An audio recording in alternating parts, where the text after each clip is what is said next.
My headwaters. My rules until Karen crossed the line. She built a bridge across my creek without asking anyone. I warned her once. So I shut the valve, and everything downstream went dry. For 3 brutal weeks, I said nothing.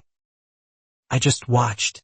Then a folder landed on my porch, and it changed everything. What was inside would end her reign for good. My name is Emma Callahan, and I own 40 acres at the edge of Cedar Ridge Estates, land my grandfather cleared by hand in 1961. A spring-fed creek starts on my property and winds down through the whole subdivision before it empties into the river. That water has always been mine to protect, and everyone in Cedar Ridge knew it, or so I thought. I live alone now, since my husband passed 2 years back, running a small orchard and keeping mostly to myself. I wave at neighbors, pay my HOA dues on the properties I still hold inside the development line, and stay out of the drama that seems to follow every homeowners association in America. That piece ended the week Diane Whitcomb decided my creek belonged to everyone but me. Diane Whitcomb had run the Cedar Ridge Estates HOA board for 6 years, ever since her husband Walter died and left her his seat like an inheritance. She wore blazers to backyard barbecues and carried a clipboard the way other people carried a purse. Homeowners either adored her efficiency or feared her temper, and there was rarely room for anything in between.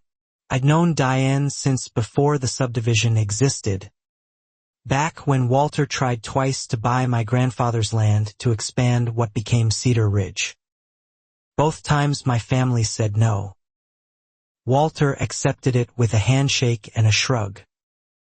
Diane never quite let it go, though she smiled through every property line meeting like the matter had been settled fairly. The creek runs technically off HOA common land for about half a mile, then crosses onto my private acreage before the water even reaches the subdivision's landscaped ponds. That legal detail mattered more than anyone in Cedar Ridge realized. Diane liked to call it the community creek. I always corrected her, gently, every single time she said it in a meeting. 3 years ago, Diane pushed through a rule requiring homeowners to seek HOA approval before any changes near shared waterways, even though my land wasn't technically HOA property. I let it slide because fighting her over paperwork felt exhausting, and my orchard needed tending more than my pride needed defending. That mistake would come back around. Little disputes piled up quietly over those years. A fence line here, a mailbox placement there, always resolved with Diane getting her way and homeowners too tired to push back. People joked she ran Cedar Ridge like her own private kingdom. I laughed along with them, never once imagining I'd become her next target. Last spring, county surveyors came through updating parcel maps for a new tax assessment. I barely paid attention, signing paperwork and going back to pruning my apple trees. I didn't know then that survey would resurface property lines nobody in Cedar Ridge had checked in decades. Lines that would matter enormously before summer ended. Diane, meanwhile, had been quietly lobbying the board for a community connectivity project, a walking trail linking the subdivision's north and south sections across the creek. She framed it as a gift to homeowners, something to raise property values. What she didn't mention was where exactly that trail would need to cross. I heard whispers about the trail project at the summer potluck but assumed it would stay on HOA land, since that's what the bylaws required. Ben Ortiz, my neighbor 2 lots down, mentioned Diane seemed unusually secretive about the engineering plans, refusing to post them on the community board like every other project before it. By July, surveyor stakes started appearing near my creek bank, Small orange flags I assumed belonged to the county assessment. I didn't think much of it until I noticed the flags formed a straight line heading directly toward my side of the water, well past where HOA common land legally ended. I called the HOA office and left a message asking about the flags. Nobody called back for 4 days. When Diane finally answered, she brushed me off with a breezy explanation about routine trail scouting and assured me nothing would happen without proper notice. I believed her, foolishly, because I still thought reasonable people ran things fairly. That same week, my cousin Louise, who works as a licensed land surveyor 2 counties over, visited for the weekend and walked the creek line with me out of pure curiosity. She noticed something the county's outdated maps had missed for years. The actual deeded boundary sat nearly 20 feet further into what everyone assumed was shared HOA ground. Louise pulled up the new assessment data on her tablet right there in my kitchen, tracing the corrected parcel lines with her finger. "Emma," she said slowly, "your property doesn't just touch the creek. You own the entire streambed and both banks for almost a quarter mile, including the spot where those orange flags are standing." I didn't say anything to Diane about what Louise found. Some instinct told me to wait, to watch, to see what the HOA actually intended to do before I tipped my hand. I've learned that people who overreach usually do it loudly enough that you don't need to ask twice what their real plans are. I didn't have to wait long. Without another word of notice, a construction crew showed up at 7 in the morning with lumber, concrete mix, and a permit sign that, on closer inspection, wasn't a permit at all, just a laminated printout of the HOA's own logo stapled to a fence post. I walked down in my robe, still holding my coffee, watching 4 men unload treated lumber onto the exact stretch of creek bank Louise had marked as mine. The foreman, a heavy-set man named Frank Doss, told me cheerfully they were building a pedestrian bridge for the new community trail and that everything was fully approved. "Approved by who?" I asked. Frank shrugged and said the paperwork was Diane's department, not his. He'd been hired through a bid the HOA board posted, paid half up front, and told the crossing point had already been cleared with the landowner. Nobody, obviously, had cleared anything with me. I called Diane immediately. She picked up on the second ring, her voice bright and rehearsed, like she'd been expecting the call. "Emma, it's community infrastructure," she said. "The board voted unanimously. It's for everyone's benefit, including yours.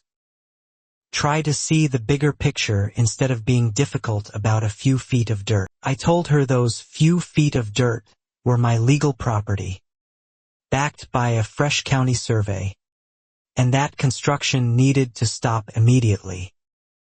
She actually laughed, and said the old maps everyone had always used showed the creek as shared land, and she wasn't about to halt a project over a technicality nobody else cares about. "I care about it," I said. "It's my land." Diane. She sighed like I was a toddler throwing a tantrum and told me she'd have the HOA attorney look into it once the bridge was finished, since stopping mid-construction would waste materials the association had already paid for. Then she hung up before I could respond. I stood at the edge of my property that whole afternoon, watching strangers hammer support posts into ground my grandfather had cleared with his own 2 hands 60 years earlier. Nobody on that crew looked at me twice. To them, I was just an inconvenient woman standing in a bathrobe, not an obstacle worth taking seriously. By sunset, the frame of the bridge stood half-finished, raw lumber jutting out over the water like a wound across the landscape. Ben Ortiz came by that evening, saw my face, and didn't ask questions. He just handed me a beer and said, "You're not going to let her get away with this, are you?" I told Ben I needed proof before I made any move. Something undeniable. Something that couldn't be talked around in a board meeting. He offered to help however he could. Said half the neighborhood was tired of Diane's stunts but too scared of her temper and her lawsuits to say so out loud themselves. That night I dug through my grandfather's old file box in the attic. The one with deeds, survey plats, and water rights documents going back to 1958. Buried near the bottom was a certified appropriation permit for the creek's headwaters, granted to my family decades before Cedar Ridge Estates was ever built. The permit stated, in plain legal language, that my family held prior water rights to the spring source itself, the actual point where the creek began. Whatever the HOA believed about shared community water, none of it mattered if I controlled the source before it ever reached their manicured ponds and walking trails. I photographed every page that night, then drove into town the next morning and had Nadia Cross, a property attorney who'd helped me settle my husband's estate, review the documents over coffee. She read through them twice, then looked up at me with an expression I hadn't seen from her before. Genuine excitement. "Emma," Nadia said, "this isn't just a boundary dispute anymore. If this permit is still valid, and it looks like it is, you don't just own the creek bank. You control the actual water supply feeding half of Cedar Ridge Estate's irrigation and landscaping systems. That bridge is the least of their problems." I asked Nadia what that meant practically, and she explained it slowly, like she wanted the weight of it to land. I had a legal right to regulate or restrict flow from the spring source on my land, provided I wasn't violating any downstream agricultural or emergency use statutes, which my property predated anyway. That night I barely slept, turning the idea over and over. I could go straight to a lawsuit, drag this through courts for a year while Diane's bridge sat there mocking me the whole time. Or I could do something faster, something that would force her to the table before the concrete even cured. The next morning, I drove up to the spring source on the north end of my property, where a decades-old wooden diversion gate my grandfather installed still worked, rusty but functional. I stood there a long time, hand on the wheel, thinking about every dismissive laugh Diane had given me over the years. Then I turned it. Deliberately, I closed the gate that fed the main creek channel, rerouting the spring's flow into an old irrigation cistern on my property instead. Within an hour, the creek bed running past the half-built bridge began visibly shrinking, the water level dropping inch by inch in the summer heat. I didn't call anyone to announce it. I simply went back to my kitchen, made a pot of coffee, and waited. Somewhere down the line, in ponds and sprinkler systems and ornamental fountains across Cedar Ridge Estates, people were about to discover exactly whose land their entire water supply actually depended on. By that afternoon, my phone was already buzzing with messages in the neighborhood group chat, which Ben had quietly added me to months earlier. Homeowners near the ponds were posting photos of murky, receding water lines and asking if anyone knew what was going on with the community creek. Diane posted first, blaming it on drought conditions and promising the board would monitor the situation, clearly hoping nobody would connect it to her, or to me. I said nothing in the chat. I let the confusion sit there, spreading on its own, the way rumors always do in a subdivision with too much free time. By evening, Frank Doss's construction crew had stopped work entirely, standing around the half-built bridge staring down at a creek bed that was now barely a trickle over dry stones. Frank called Diane twice in front of me, his voice climbing with frustration about wasted materials and a job he couldn't finish without water clearance nearby. Diane showed up at my door around 7 that evening, still in her work blazer, clipboard nowhere in sight for once. Her smile from the phone call was gone, replaced by something tighter, more calculated. "Emma," she said, "we need to talk about what's happening with the creek. This isn't like you." "It's exactly like me," I said, standing in my doorway, arms crossed. "You built an illegal structure on my land without permission, ignored a certified county survey, and told a stranger with a nail gun that everything was cleared with the landowner. I'm simply managing my own water rights. That's not sabotage." Diane's expression flickered, calculation replacing shock. "Water rights?" she repeated slowly, like she was testing the phrase for weaknesses. "Emma, that creek has been shared common use since before either of us lived here. You can't just cut people off from water because you're upset about a footbridge." I told her I had documentation proving otherwise, a permit older than her marriage to Walter, and that I'd be happy to discuss it after the bridge came down and the HOA formally acknowledged the survey correction in writing. Diane's jaw tightened. "You'd really let the whole neighborhood suffer over your ego?" she asked. "My ego isn't the one that hired a crew to build over a property line I've owned my whole life," I said. "Take down the bridge, Diane. Then we'll talk about the water." She stared at me for a long moment, turned without another word, and walked back to her car, heels clicking sharp against my gravel driveway. That night, the neighborhood chat exploded with speculation once residents pieced together that the drying creek and the halted bridge project were connected. Some blamed the HOA for cutting corners on permits. Others, coached quietly by Diane herself apparently, started suggesting I was being difficult and unneighborly over a simple community improvement. Ben texted me privately, warning that Diane had already started making calls, framing the water shutoff as an attack on the whole community rather than a response to her illegal construction. "She's good at flipping the story," he wrote.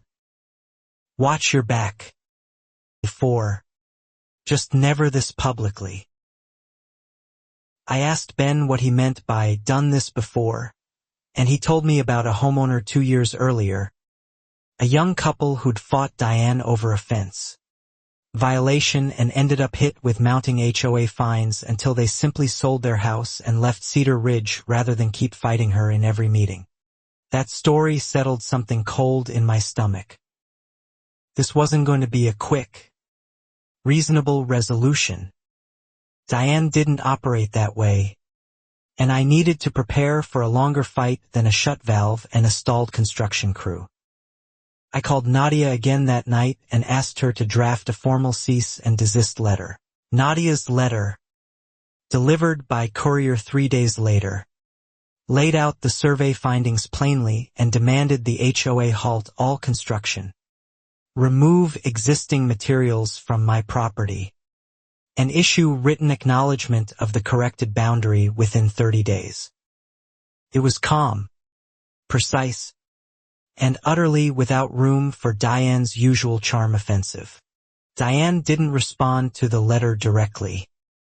Instead, an emergency HOA board meeting notice appeared on every mailbox in Cedar Ridge within 48 hours, calling for a vote on what the flyer described as unauthorized water diversion threatening community infrastructure.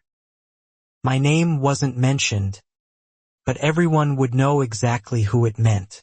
I decided to attend the meeting myself, not to grovel, but to make sure the actual facts got said out loud in front of witnesses instead of filtered entirely through Diane's version of events.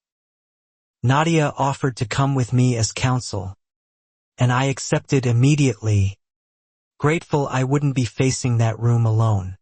The community center was packed the night of the meeting, more residents than I'd ever seen at a board session. Folding chairs dragged in from the storage closet to handle the overflow crowd. Diane sat at the head table in a crisp white blazer, gavel already in hand before anyone even took their seats. She opened by describing concerning unilateral action that had left dozens of families without adequate water for lawns, gardens, and in one case, she claimed dramatically, a child's small backyard fish pond. She never once mentioned the bridge, the missing permits, or the fact that construction crews had trespassed onto private land. When she finally opened the floor, I stood and asked calmly to see the permit authorizing the bridge construction, since Frank Doss's own crew had told me directly there wasn't one. Diane hesitated for the first time all night, glancing toward the HOA's attorney, a thin man named Roger Pell who suddenly seemed very interested in his notes. Roger cleared his throat and said the board was still finalizing documentation with the county, which drew a ripple of confused murmurs through the crowd. Nadia stood beside me and calmly presented the certified survey results, reading the corrected boundary lines aloud so every homeowner in the room could hear exactly where my property actually began. Diane tried to interrupt twice, insisting the old shared use maps were the operative documents the community had always relied on, but the county surveyor's certification stamped right on Nadia's copies made her objections sound thin, almost desperate, in front of a room full of skeptical neighbors. A homeowner near the back, an older man named Curtis, stood up and asked bluntly why the board approved spending HOA funds on a bridge without a permit in the first place, and who exactly authorized paying Frank Doss's crew before construction even started. Diane's answer, when it finally came, was vague enough to draw open laughter. The board exercised reasonable discretion, she said stiffly, given the urgency of the connectivity project. Curtis pressed further, asking how much the project had cost so far, and whether that figure would appear in the next quarterly financial disclosure like the bylaws required. Diane said she'd have to check with the treasurer and moved on quickly. By the end of the meeting, the board voted to table any decision on the water shutoff until the boundary dispute was formally resolved. A partial win that at least stopped Diane from framing me as the sole villain in front of the whole neighborhood. I left that night feeling cautiously, carefully hopeful. That hope didn't last. Flyers began appearing on doorsteps throughout Cedar Ridge, unsigned but unmistakably originating from Diane's circle, describing me as a long-time resident choosing personal vendetta over community well-being, and hinting darkly that I might be sued for damages related to dying landscaping across multiple properties. Ben told me 2 separate neighbors had shown him screenshots of a private group chat.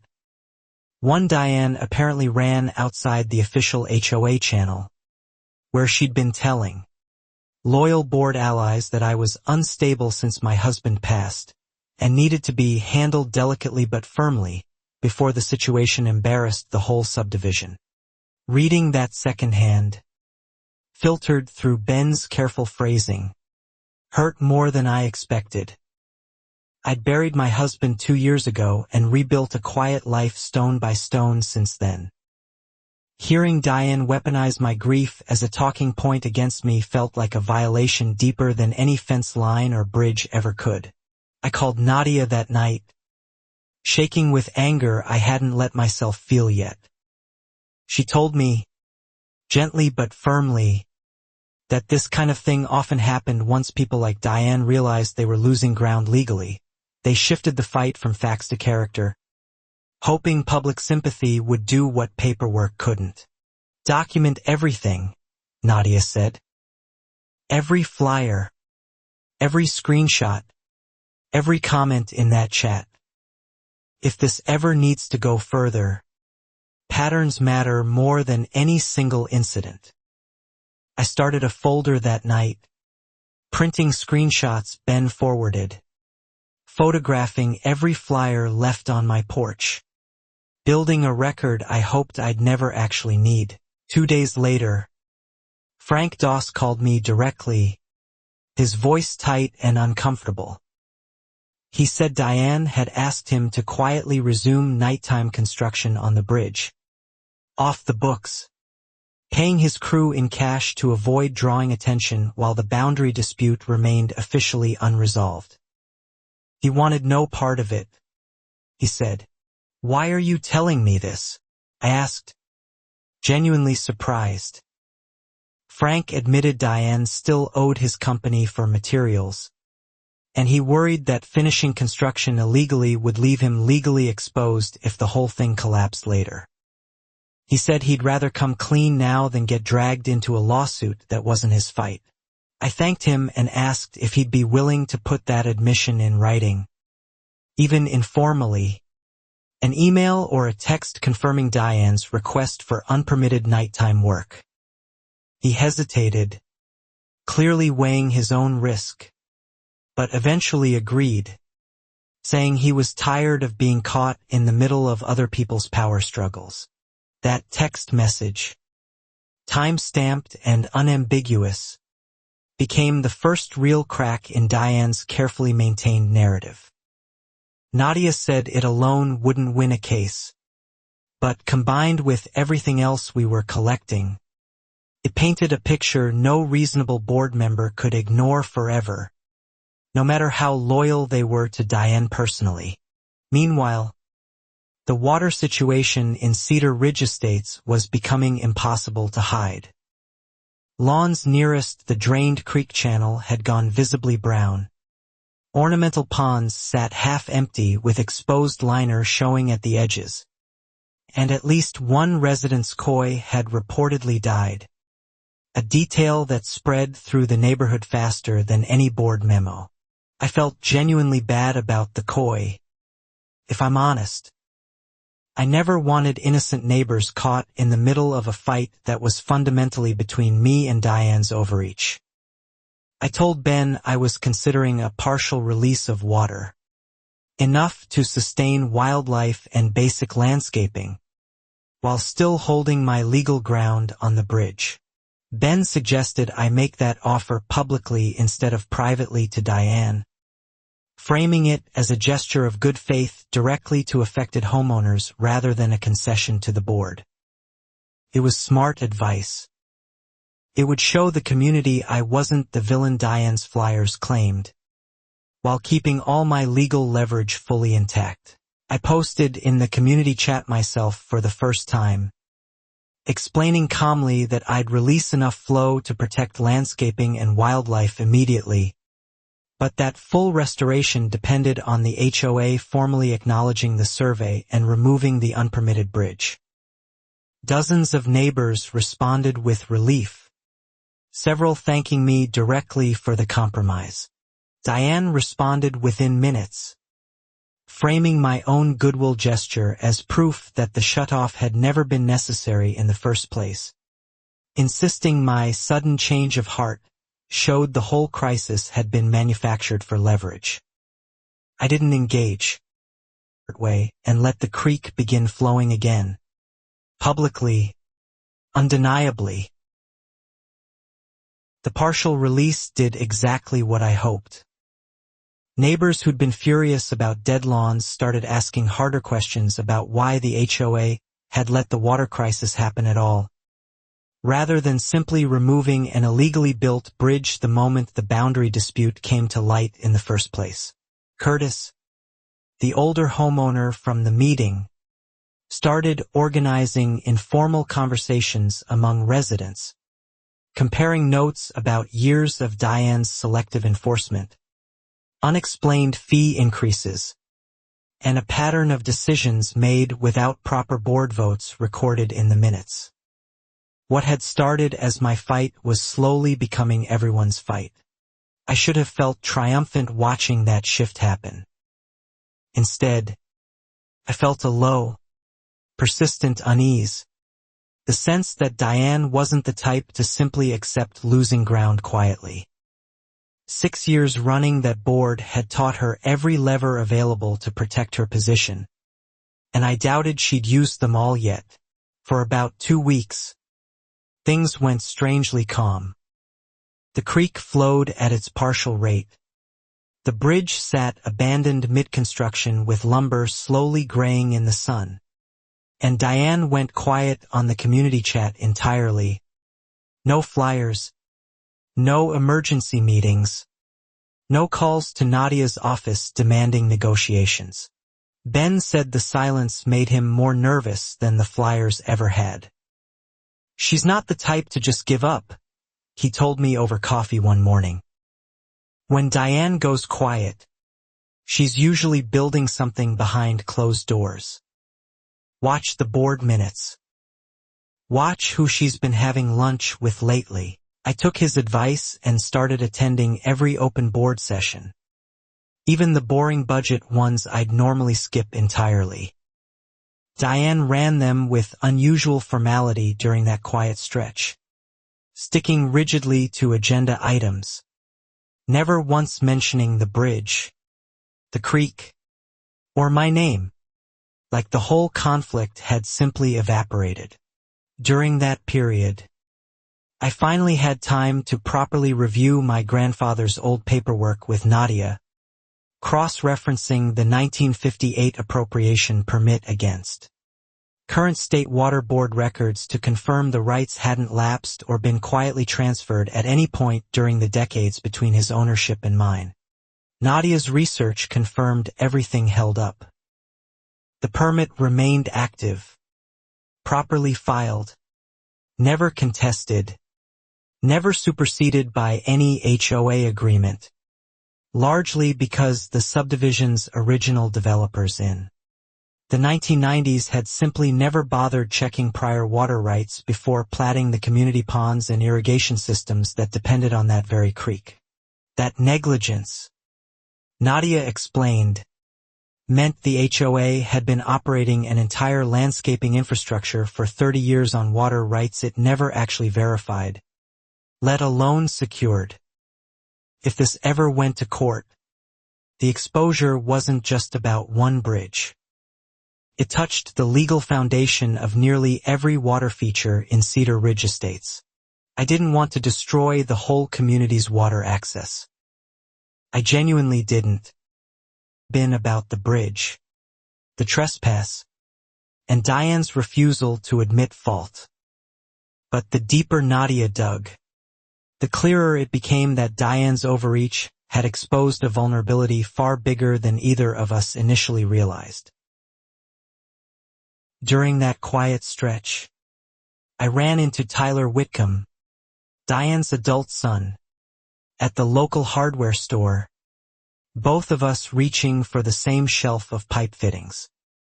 We hadn't spoken in years beyond polite nods. He looked tired, older than his 30-some years should have made him, and oddly eager to talk. "I heard about the creek thing," Tyler said carefully, glancing around like he expected his mother to appear between the aisles. "For what it's worth, I don't think what she did was right. Dad would have hated this. He respected your family's land, even after you two said no to selling." I hadn't expected that from him. I asked Tyler, gently, if he knew anything about how the bridge project got approved without proper permits. He hesitated a long moment, then admitted he'd overheard his mother on the phone months earlier, talking about handling the paperwork after the fact, if anyone at the county ever asked inconvenient questions. That comment stuck with me for days. It suggested Diane hadn't simply made a careless mistake with permits. She'd planned from the start to build first and legalize later, betting that momentum and homeowner apathy would carry the project through before anyone like Louise noticed the boundary discrepancy at all.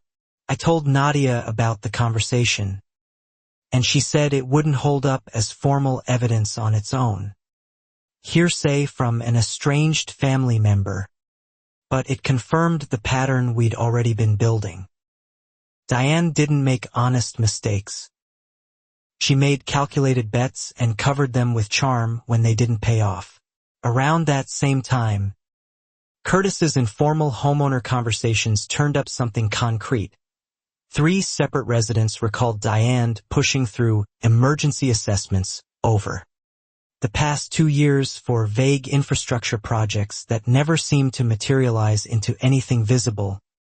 Money collected but never clearly accounted for in the quarterly reports. Curtis compiled those recollections into a simple spreadsheet and asked the treasurer, a quiet accountant named Priya Nair, for the actual itemized ledgers behind those assessments. Priya, to her credit, didn't stonewall him. She said she'd look into pulling the documentation and seemed genuinely uneasy about how vague her own records apparently were. The calm broke on a Tuesday morning when I found my mailbox knocked completely off its post. Lying in the ditch beside my driveway, splintered wood scattered across the gravel. No note, no witness, nothing but tire tracks that didn't match my own truck or any vehicle I recognized from the neighborhood. I called the county sheriff's non-emergency line to file a report. More out of habit than expectation anything would come of it. The deputy who came out photographed the damage, noted the tire tracks, and told me candidly that mailbox vandalism rarely got solved unless there was a camera or a witness willing to talk. 2 days later, someone spray-painted a single word across my orchard's front gate under cover of darkness. I won't repeat what it said. I photographed it immediately, called the sheriff again, and sent copies straight to Nadia before scrubbing it off, refusing to let it sit there festering in my own front yard. I couldn't prove Diane was behind either incident, and I told myself that repeatedly, trying to stay rational rather than paranoid. But the timing felt impossible to ignore. Arriving right as Curtis's spreadsheet started circulating and homeowners began asking pointed questions about missing assessment money at every casual driveway conversation. Ben installed a trail camera on his own property overlooking the shared road between our houses. Unprompted, saying he wanted to keep an eye on things after hearing about my mailbox. I thanked him, though privately I worried we were both starting to feel like we were under siege in our own quiet neighborhood. The camera caught something within a week. A dark sedan, unfamiliar to either of us, slowing dramatically as it passed my property line late at night before speeding off toward the subdivision's main entrance. The plate was too blurred to read clearly, but the make and model matched cars several board members drove. I brought the footage to the sheriff's office, and the deputy said it wasn't enough on its own to identify a suspect, though he agreed to keep it on file alongside the vandalism reports in case a pattern developed.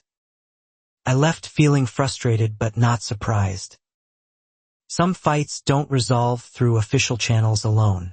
Roy Pruitt, the county building inspector originally assigned to review the bridge permits, called me unexpectedly that same week, his voice careful and clipped over the phone.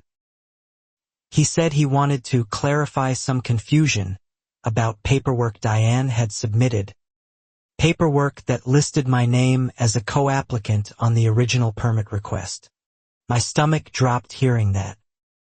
I told Roy flatly I'd never signed anything, never submitted any application, never given anyone authorization to use my name on county documents. He said he suspected as much, given how sloppy the signature looked compared to my notarized deed on file, but he needed me to confirm it formally. I drove to the county office that same afternoon and reviewed the actual application Diane had filed months earlier, back before construction even began. My name appeared on a co-applicant line, alongside a signature that resembled mine only in the loosest possible sense, clearly forged by someone who'd never actually seen me sign anything. Roy told me, off the record but clearly troubled, that this wasn't the first time he'd noticed irregularities in HOA submitted paperwork over the years, though it was the first time anyone had come forward willing to formally dispute a signature. He said he'd flag it internally, though he warned the process could move slowly. I called Nadia immediately from the parking lot, barely able to keep my voice steady. Forgery on a government document wasn't just an HOA dispute anymore. It was potentially criminal, and it meant Diane had been willing to commit outright fraud rather than simply pause a project and admit she might be wrong. Nadia said this changed our entire strategy. We weren't just fighting a boundary dispute or a petty vendetta anymore. We had documented evidence suggesting Diane forged a legal signature on a government permit application, which, if proven, could expose her to consequences far beyond losing her seat on the HOA board. I asked Nadia what came next, and she said patience, methodical and deliberate patience. Rushing to expose everything publicly before we had it fully documented risked giving Diane room to spin another narrative, claim confusion or clerical error, and slip out from under consequences the way she seemingly always had before. That advice tested me more than anything else in the whole ordeal. Every instinct told me to march straight into the next board meeting and lay the forged signature out for everyone to see. Instead, I sat on it, building the case quietly while Diane, unaware how much ground she'd already lost, kept pushing forward. Within days, Diane announced at a hastily called meeting that the HOA's insurance carrier had agreed to temporarily cover liability for the unfinished bridge, framing it as good news for the community, proof the project would resume soon under proper channels. Nobody in the room seemed to question how that was even possible. I later learned from Priya, the treasurer, that Diane had submitted the insurance claim listing the bridge as fully permitted infrastructure, another document built on the same shaky, potentially fraudulent foundation as the original county application. Priya, increasingly uneasy, quietly started keeping her own personal copies of every document that crossed her desk. Priya reached out to me directly one evening, nervous but resolute, saying she couldn't in good conscience keep processing paperwork she suspected was fabricated. She handed over copies of 3 separate assessment collections tied to vague infrastructure improvement line items that, when added together, roughly matched the cost of the bridge construction itself. That was the second major piece connecting Diane's actions into a pattern rather than an isolated mistake. She hadn't just built an illegal bridge on the wrong side of a boundary line. She'd apparently funded it partly through misrepresented emergency assessments collected from homeowners who had no idea what their money actually paid for. Nadia cross-referenced Priya's documents against the HOA's publicly filed quarterly reports and found the numbers simply didn't match, discrepancies large enough to draw serious scrutiny if formally audited. She recommended we compile everything into a single, organized timeline before taking any further public action, something clear enough that no board member could rationalize it away. Building that timeline took weeks of careful, unglamorous work, matching dates on assessment notices to construction invoices, cross-referencing Frank Doss's payment records against Priya's ledgers, confirming the forged signature date against Roy's county file stamp. Every piece slotted together into something far larger and uglier than a simple property line dispute. Meanwhile, the harassment continued in smaller, harder-to-prove ways. My mail arrived open twice. Someone left my gate propped open overnight, letting deer wander freely through my orchard and strip several young trees bare. I couldn't prove any of it traced back to Diane, but the pattern felt unmistakably deliberate, calculated to wear me down. Ben suggested installing more cameras around my property, and I finally agreed, spending a weekend mounting motion-activated units along my fence line and near the orchard gate. Felt strange, defending my own land against neighbors I'd waved to for years, but the alternative, staying vulnerable, no longer felt like an option I could afford. The new cameras caught something within days. A figure in a dark jacket, face obscured by a hood, walking directly up to my orchard gate late at night and deliberately unlatching it before disappearing back toward the subdivision. The build matched no one I could immediately identify, though it clearly wasn't a random passerby. I sent that footage straight to the sheriff's office, adding it to the growing file alongside the mailbox incident and the graffiti. The deputy handling my case said the pattern was becoming hard to dismiss as coincidence, though without a clear face or plate. He still couldn't make a formal arrest based on it alone. Diane, publicly, kept up appearances flawlessly. She smiled at the farmer's market, complimented my orchard's early apple crop like nothing between us had ever happened, and continued framing herself in every HOA newsletter as a tireless advocate for community improvement, fighting against one uncooperative homeowner standing in progress's way. Privately, according to Tyler, who kept quietly feeding me small pieces of information whenever we crossed paths, Diane had grown increasingly erratic at home, snapping at minor provocations, spending long hours on the phone with Roger Pell behind closed office doors, convinced the whole situation could still be managed if she just stayed calm publicly. Tyler told me his mother had started referring to me, in private conversation, not by name but simply as the problem, a phrase that unsettled him more than he expected it to. He said growing up, Diane had always taught him that problems either got solved or they got removed, with very little room in between.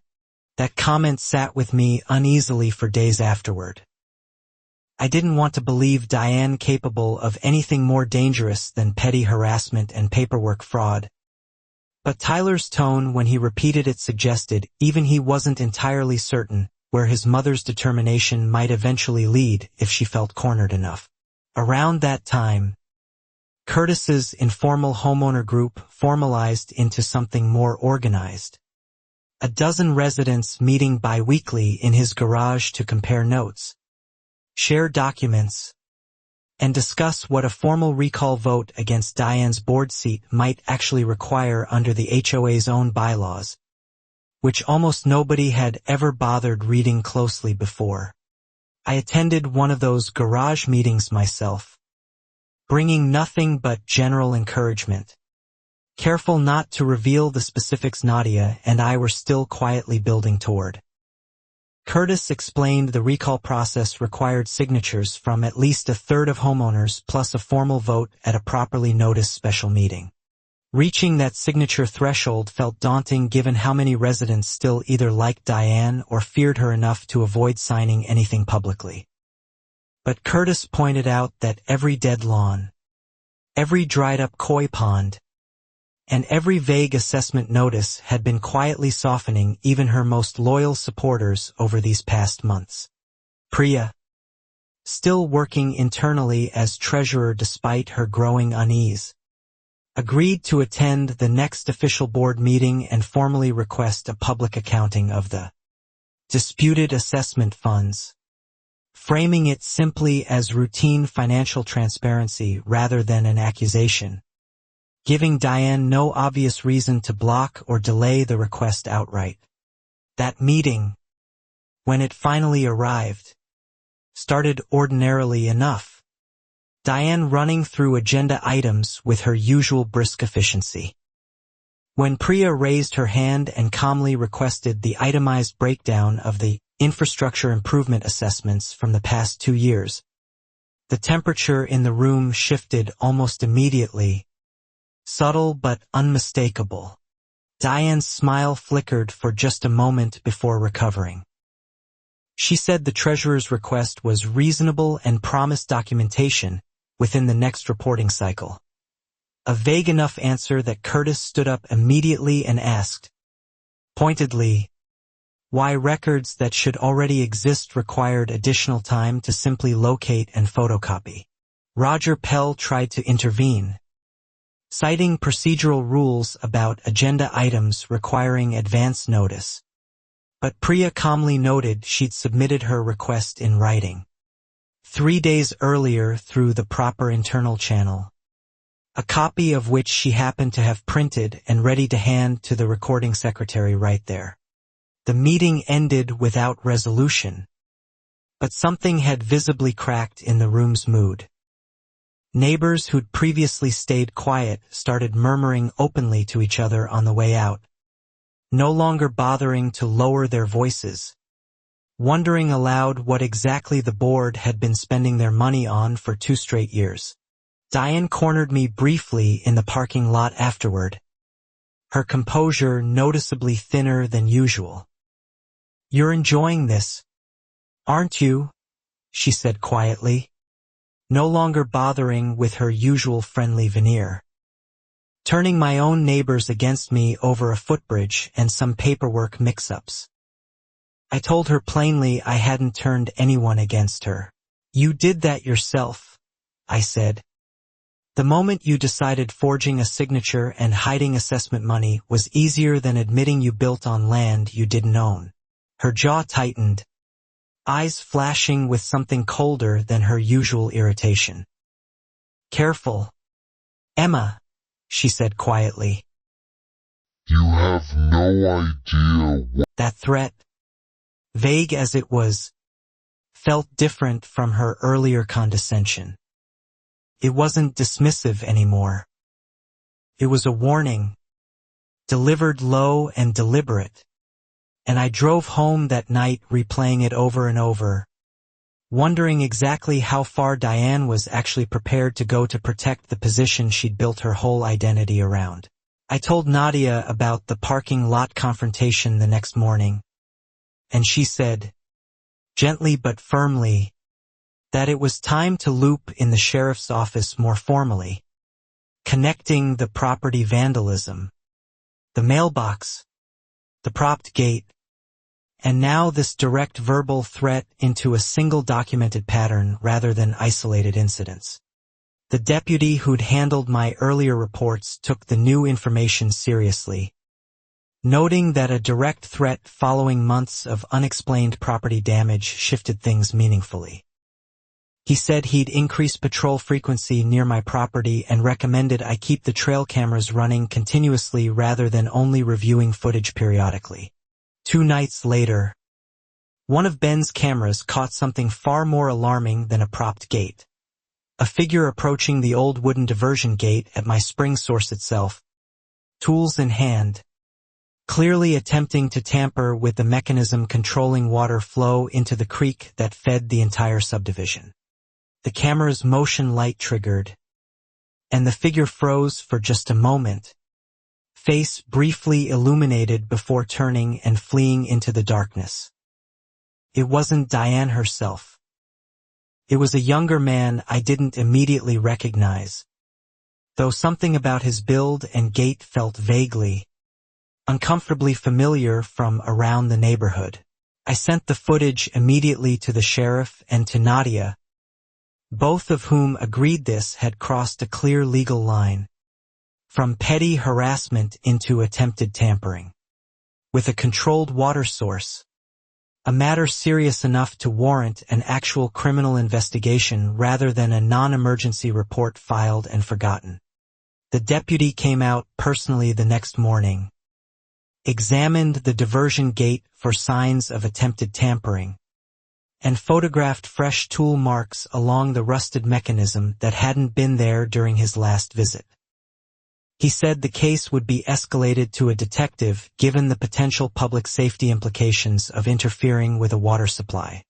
2 days later, the detective assigned to the case called with an update that landed like a physical blow.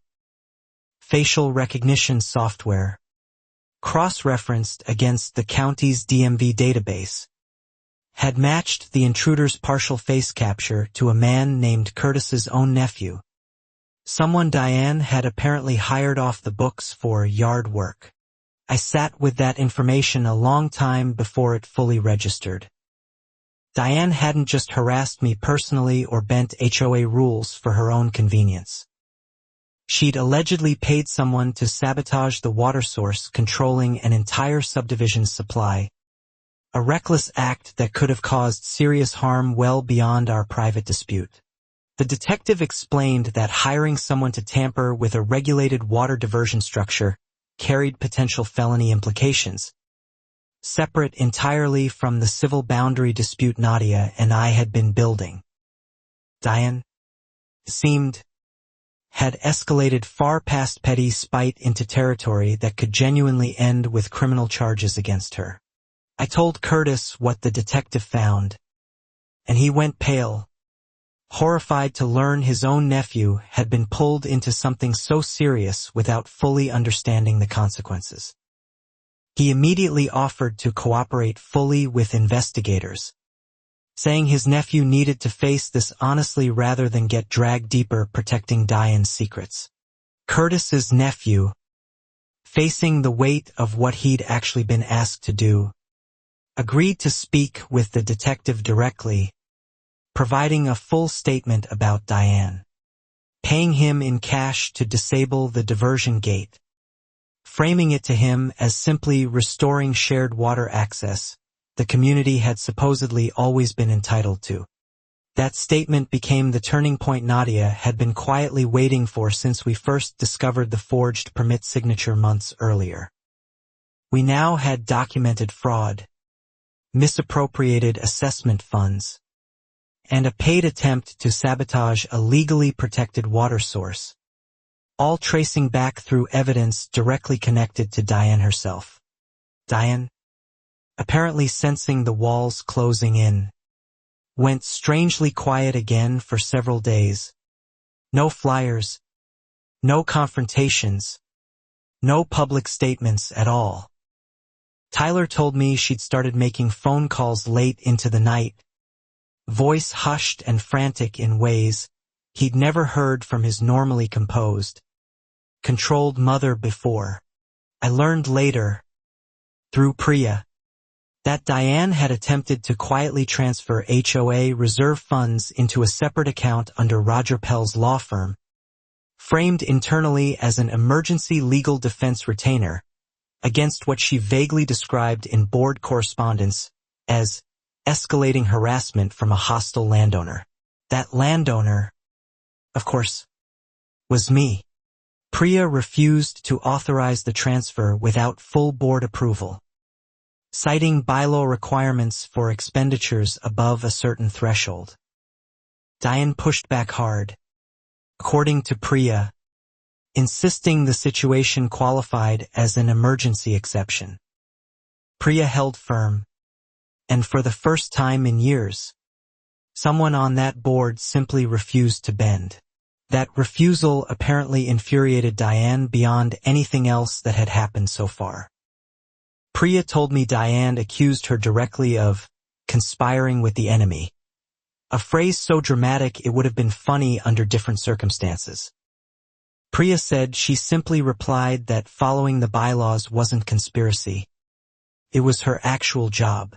Meanwhile, The recall petition Curtis had been quietly organizing crossed its required signature threshold that same week. Helped enormously by neighbors who'd watched the water crisis, the dead koi, and now rumors of a criminal investigation into water source tampering finally connect into a story too large to keep dismissing as gossip. The special meeting to formally vote on Diane's recall was scheduled for the following month, giving both sides time to prepare, though Diane's version of preparation apparently involved something far more desperate than campaigning for homeowner support.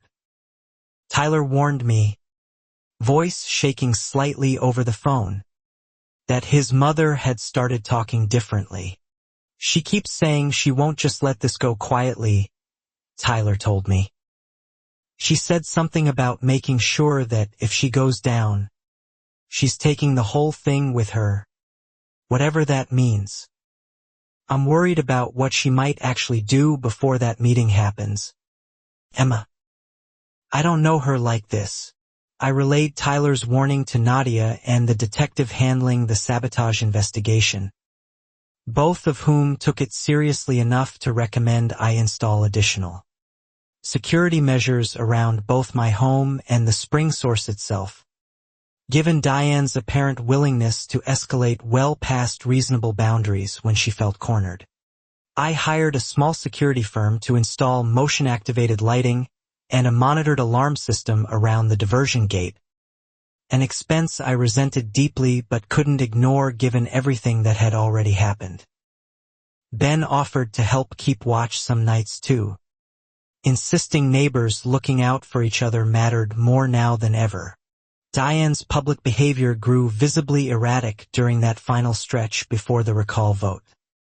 She showed up uninvited to a homeowner's private barbecue, delivering an impromptu speech about her years of service that several attendees later described as rambling and increasingly disconnected from the actual questions people were asking about missing money.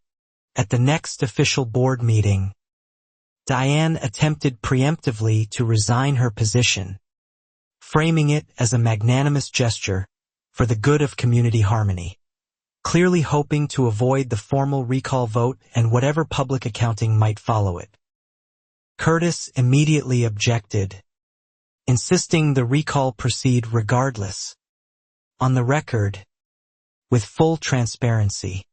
If she resigns quietly now, Curtis said in the meeting, we lose the formal record establishing what actually happened here. Homeowners deserve to know exactly why their assessment money disappeared and why a bridge got built illegally on someone else's land. A quiet resignation doesn't answer any of that. The room murmured in agreement. Diane's face during that exchange was something I'll remember for a long time. The practiced calm finally, visibly cracking in front of the very neighbors she'd spent 6 years cultivating loyalty from. She sat down without argument, the fight seemingly draining out of her all at once. Right there under the fluorescent lights. In the days following that meeting, the detective's investigation into the diversion gate tampering expanded further, uncovering financial records showing Diane had paid Curtis's nephew through a personal account, not HOA funds, suggesting she'd known even then that using association money for something that reckless would leave too obvious a paper trail. That detail struck me hard. Diane hadn't acted in a moment of panic. She'd planned the sabotage carefully enough to hide the payment from her own board's financial records, which meant everything Tyler had warned me about wasn't paranoia or exaggeration. It was an accurate read of exactly how far his mother was willing to go. Roger Pell, the HOA's attorney, abruptly resigned from representing the association just 1 week before the scheduled recall vote, citing vague conflicts of interest in his resignation letter that Priya later told me referenced concerns about potential personal liability exposure tied to advice he'd given the board over the past several months. Losing Roger seemed to rattle Diane more than almost anything else that had happened so far. without his careful legal framing softening her public statements. Her responses at the next informal homeowner gathering came across raw and unfiltered, accusing outside agitators of manufacturing a crisis to destroy everything she'd built for the community. I wasn't at that gathering, but 3 separate neighbors described it to me afterward, all using nearly identical language.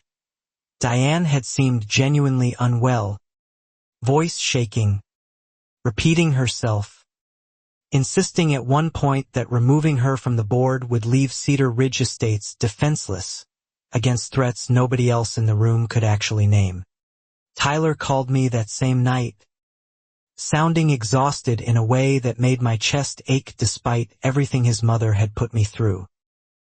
He said Diane had started drinking heavily at home, something he'd never seen from her before, and had accused him directly of siding with the enemy for staying in occasional contact with me. I told her I'm not choosing sides, Tyler said. I'm just done watching her destroy herself and everyone around her over a bridge that never should have been built in the first place. She won't listen. Plan. That this isn't over yet. I don't know what that means, Emma. That warning kept me awake most of that night, staring at the ceiling, wondering what exactly a woman with nothing left to lose might still consider a viable plan. I checked my security cameras obsessively, jumping at every notification, unable to shake the feeling that the calmest part of this entire ordeal had already passed. 3 days before the recall vote, my security system triggered an alert around 2 in the morning. Motion detected near the diversion gate again. I called the monitored security line immediately, then watched, heart pounding, as the live camera feed showed a figure I recognized instantly this time, unmistakably, as Diane herself. She wasn't dressed in her usual blazer.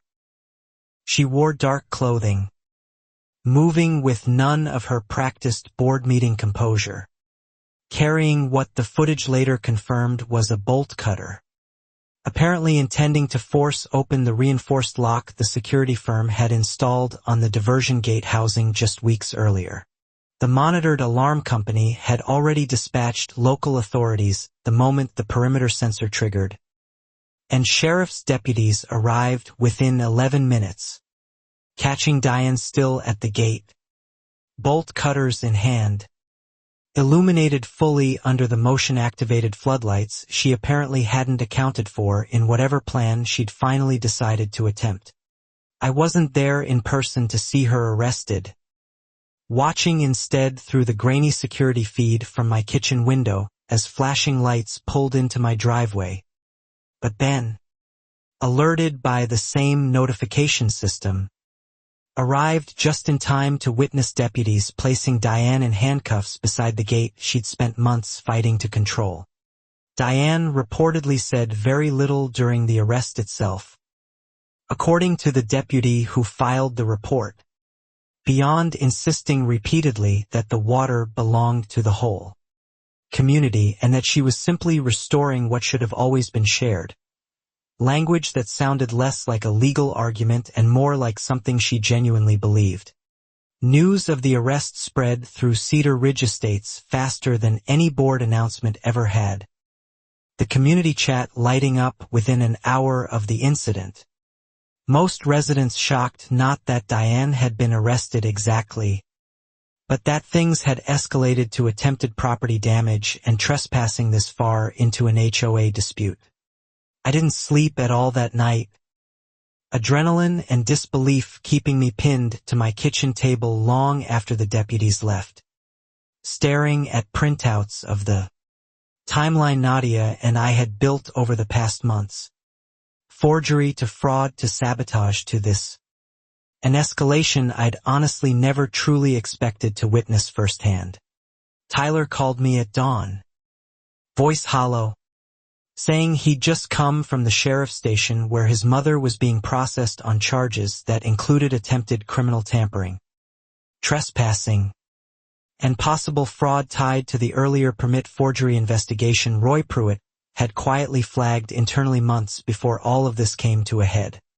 "I keep asking myself how it got this far," Tyler said. She could have just admitted the bridge was a mistake back in July. Instead, she risked everything. And now I don't even know what happens next. To her, to the board, to any of it. I didn't have an answer for him. I just listened. The recall vote, scheduled for 3 days later, proceeded as planned despite everything, though it felt almost anticlimactic given how thoroughly events had already overtaken the formal process. Homeowners packed the community center once more, this time not to hear Diane's version of events, but to formally end her time controlling Cedar Ridge estates. Curtis opened the meeting by reading the recall petition results aloud, well past the required signature threshold, before turning the floor over to Priya, who calmly presented the financial discrepancies she'd been quietly documenting for months. Numbers that finally added up to a clear, undeniable pattern of misused assessment funds. Nadia attended as well, presenting on my behalf a condensed summary of the boundary dispute, the forged permit signature, and the confirmed connection between Diane's personal funds and the diversion gate sabotage, careful to stick strictly to documented facts rather than speculation, letting the evidence itself carry the weight of the moment. The vote to formally remove Diane from the board passed almost unanimously, with only 2 dissenting votes from residents who'd remained loyal despite everything, insisting the whole situation had been blown out of proportion by outside interference, a phrase that drew visible eye rolls from nearly everyone else seated in that packed room. With Diane formally removed, the board moved immediately into emergency session, voting to authorize a full independent audit of HOA finances going back 3 years, and to formally acknowledge, in writing, the corrected property survey establishing my ownership of the creek bank and headwater source once and for all, without further dispute. I sat in the back of that meeting, watching neighbors who'd spent months whispering about my vendetta, now nodding solemnly at every finding read aloud, and felt something complicated settle in my chest.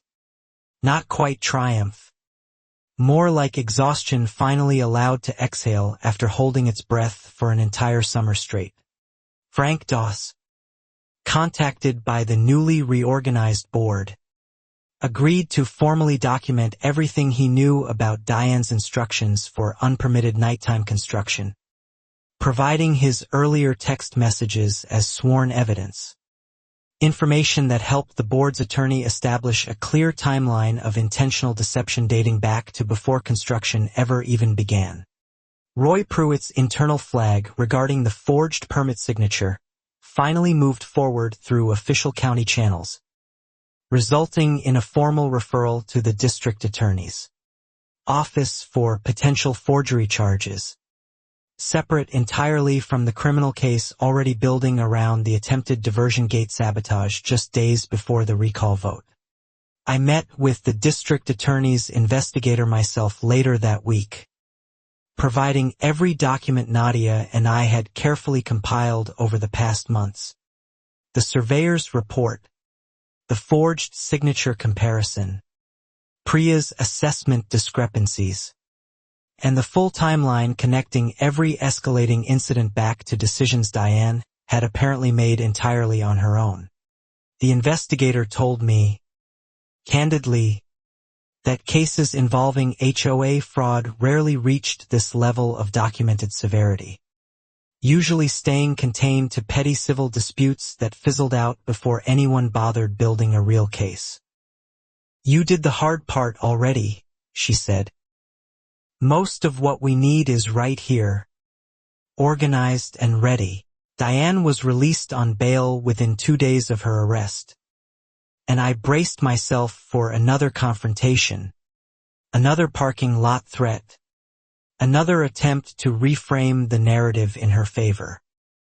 Instead, according to Tyler, she retreated almost entirely, refusing to leave the house, refusing calls from remaining board loyalists still hoping to defend her.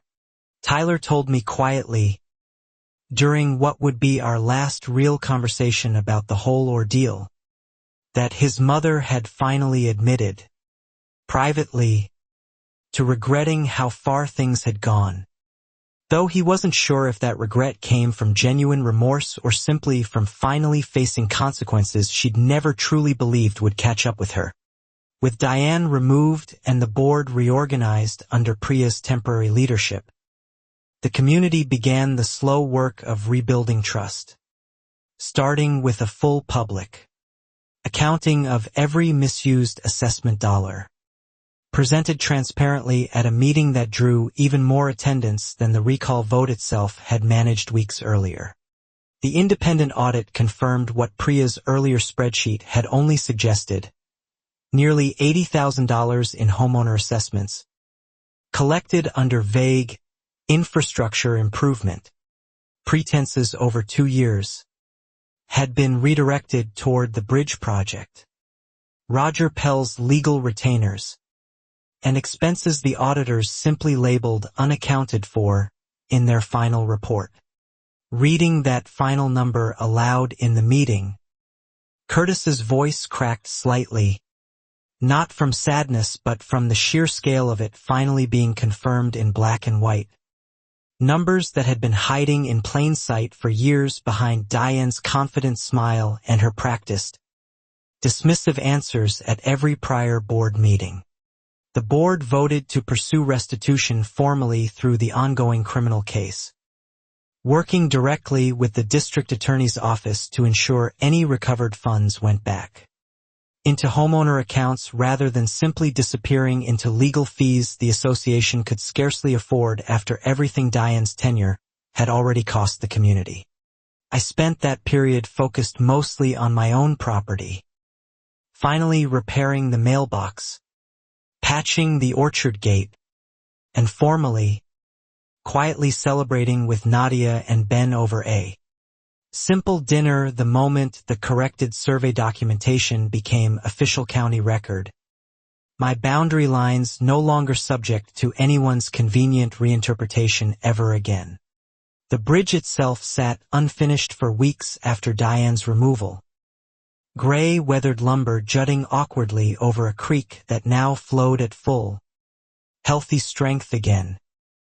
The new board debated what to do with it, some wanting immediate removal, others suggesting it could eventually become a legitimate, properly permitted structure if built correctly. I told the board plainly during one of their sessions that I had no objection to a properly surveyed, fully permitted footbridge existing somewhere appropriate on actual HOA common land, provided it respected the corrected boundary lines entirely. The offer surprised several members, who'd apparently expected me to demand total removal out of lingering spite. This was never about hating a bridge, I told them.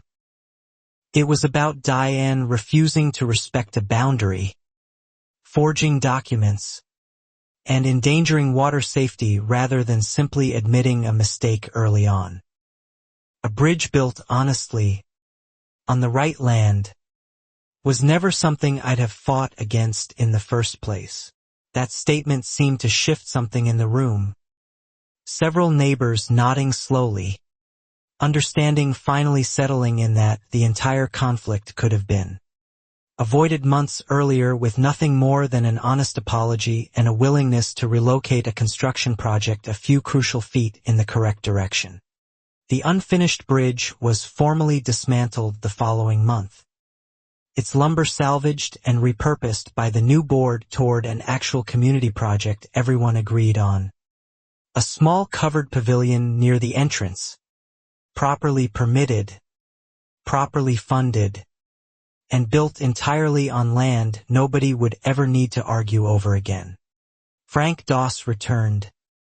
This time hired transparently through a competitive bid process the new board insisted on for every future project, and oversaw the pavilion's construction himself, joking wryly with me one afternoon that at least this time he knew exactly whose land he was actually standing on before breaking ground. I found myself, almost despite everything, developing a strange respect for how thoroughly Cedar Ridge Estates seemed determined to rebuild itself honestly once the truth finally came fully to light. Neighbors who'd avoided eye contact with me during the worst of the conflict now stopped by with pie, apologizing quietly for doubting me earlier. Curtis's informal garage meetings evolved into a permanent homeowner oversight committee, formally written into the HOA's updated bylaws, requiring transparent quarterly financial disclosures and independent review of any assessment exceeding a modest threshold. Safeguards nobody had thought necessary until Diane's tenure proved exactly how badly they'd been needed all along. Priya, elected formally as permanent board president in the following special election, told me privately she never wanted the position, but felt someone needed to demonstrate that leadership in Cedar Ridge could mean actual transparency rather than clipboard authority wielded like a weapon against anyone who dared question it. I attended her first official meeting as president mostly out of curiosity, watching her run through the agenda with careful, almost nervous precision. Nothing like Diane's practiced confidence, but somehow far more reassuring for exactly that reason. The room felt different, lighter, like everyone could finally breathe normally during a board session. Meanwhile, the criminal case against Diane moved steadily through the court system.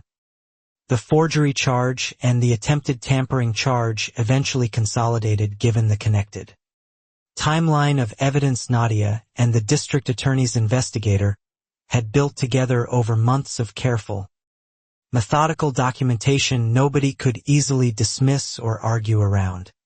I was called to testify during the preliminary hearing, describing the boundary dispute, the forged permit signature discovery, and the night my security cameras caught Diane herself at the diversion gate with bolt cutters.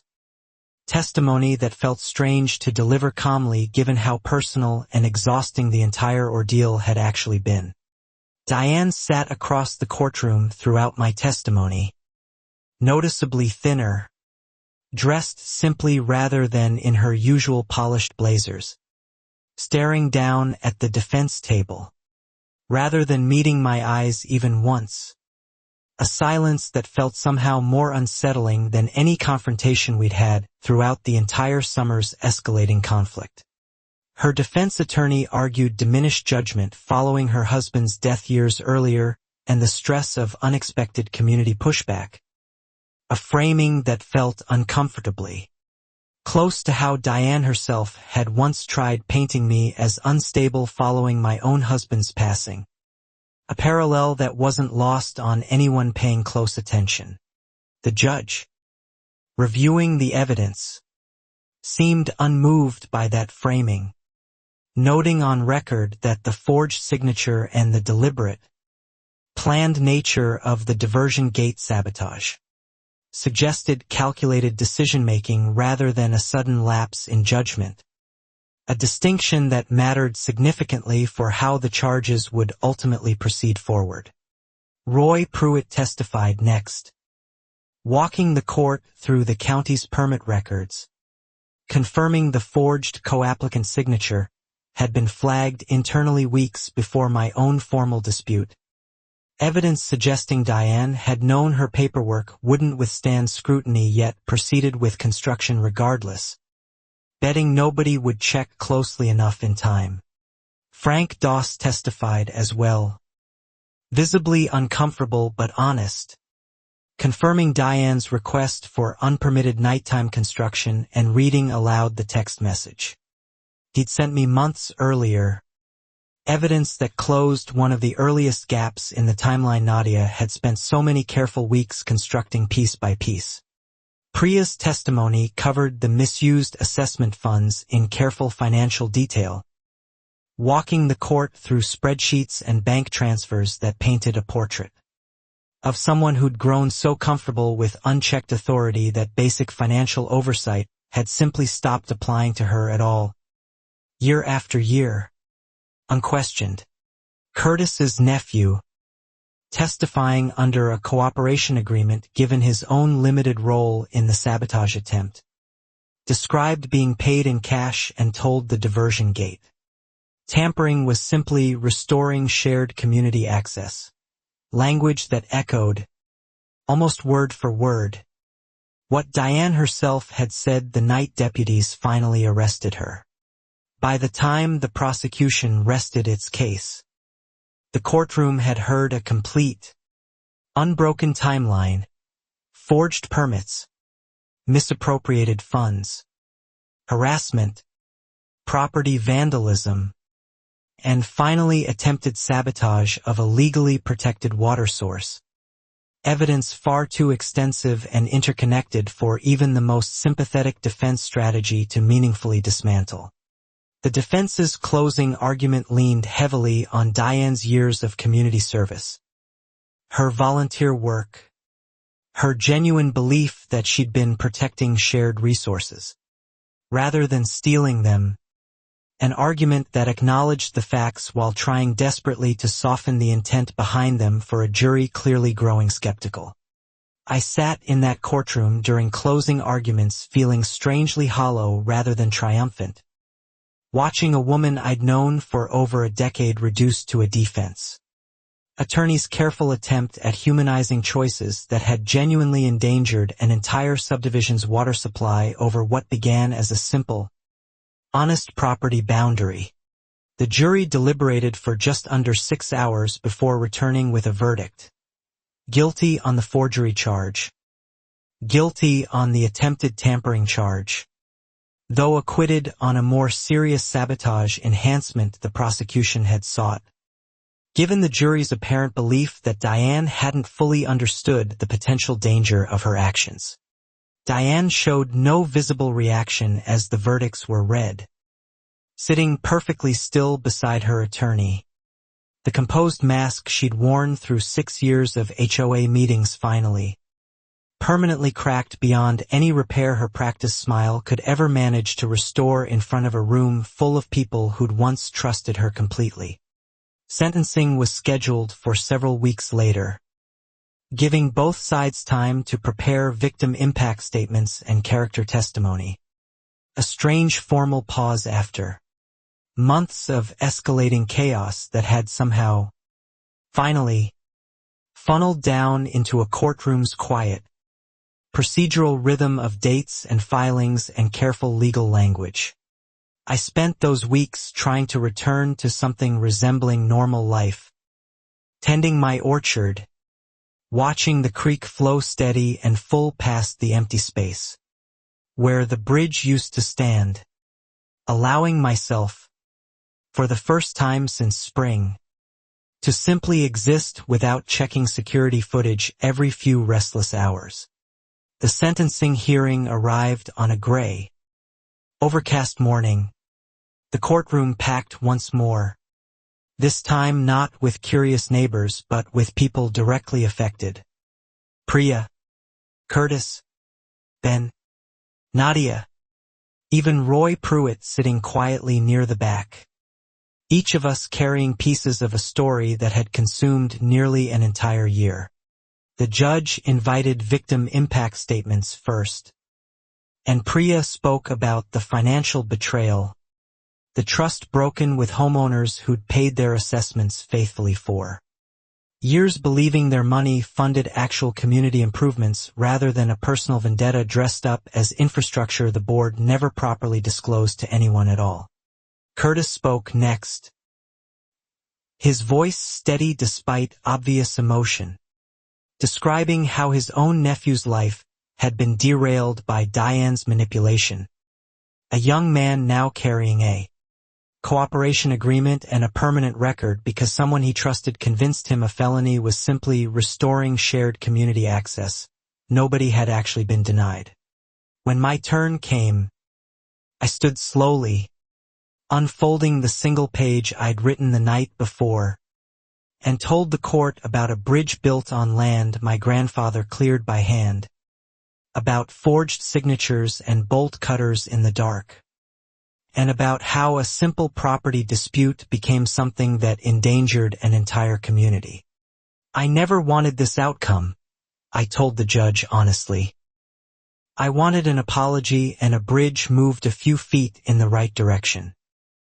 What I got instead was months of fear, vandalism, and watching someone I'd known for years choose escalation over accountability. Again and again, until there was nothing left to choose but this.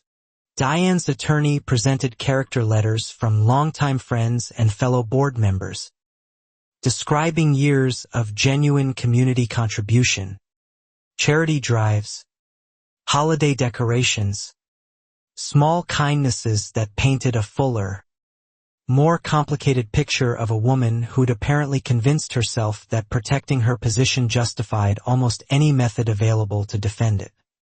When given the opportunity to address the court herself, Diane stood, hands trembling slightly, and offered what sounded like a genuine, if painfully overdue, admission that she'd let pride and fear of losing control override every reasonable off-ramp available to her throughout the entire escalating conflict she'd created from a simple footbridge. I told myself I was protecting the community, she said quietly, voice cracking. But somewhere along the way, I stopped protecting anyone but myself. I'm sorry for what I put Emma through, for what I put my son through, watching me become someone he didn't recognize anymore. It was the first apology I'd ever heard from her. The judge, weighing everything presented, sentenced Diane to 18 months in county jail followed by 3 years of probation, along with mandatory restitution to the HOA's homeowner fund covering the full amount of misappropriated assessments. A sentence Nadia later told me fell squarely within expected range given the documented severity. Diane was led out of the courtroom that afternoon without dramatics, without another glance toward the gallery, simply escorted through a side door while Tyler sat frozen in his seat, staring at the space where his mother had been standing moments before. Grief and relief tangled together in an expression I recognized all too well. I approached Tyler afterward, unsure what to say, and settled simply on telling him I was sorry, genuinely, that his family had unraveled this way, that none of it had ever been something I wanted, only something Diane's choices had made unavoidable once she refused every earlier opportunity to simply stop and reconsider. Tyler nodded, eyes wet, and said something that stayed with me long after that day. She used to tell me control was the only thing that kept a family safe. I think she really believed that, right up until it destroyed everything she was trying to protect in the first place. I didn't have a response. In the weeks following sentencing, the restitution process began slowly working through Diane's remaining assets, a portion of her home's equity, savings accounts, even a small life insurance payout from Walter's passing years earlier, all gradually funneling back toward the homeowner assessment fund the audit had confirmed she'd misused.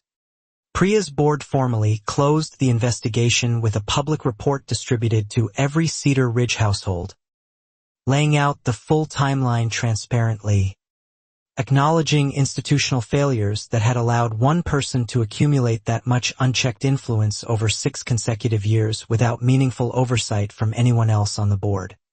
The new bylaws Curtis's committee had pushed through included term limits for board positions, mandatory rotating financial audits, and a formal requirement that any construction project affecting property boundaries undergo independent survey verification before a single shovel ever touched the ground.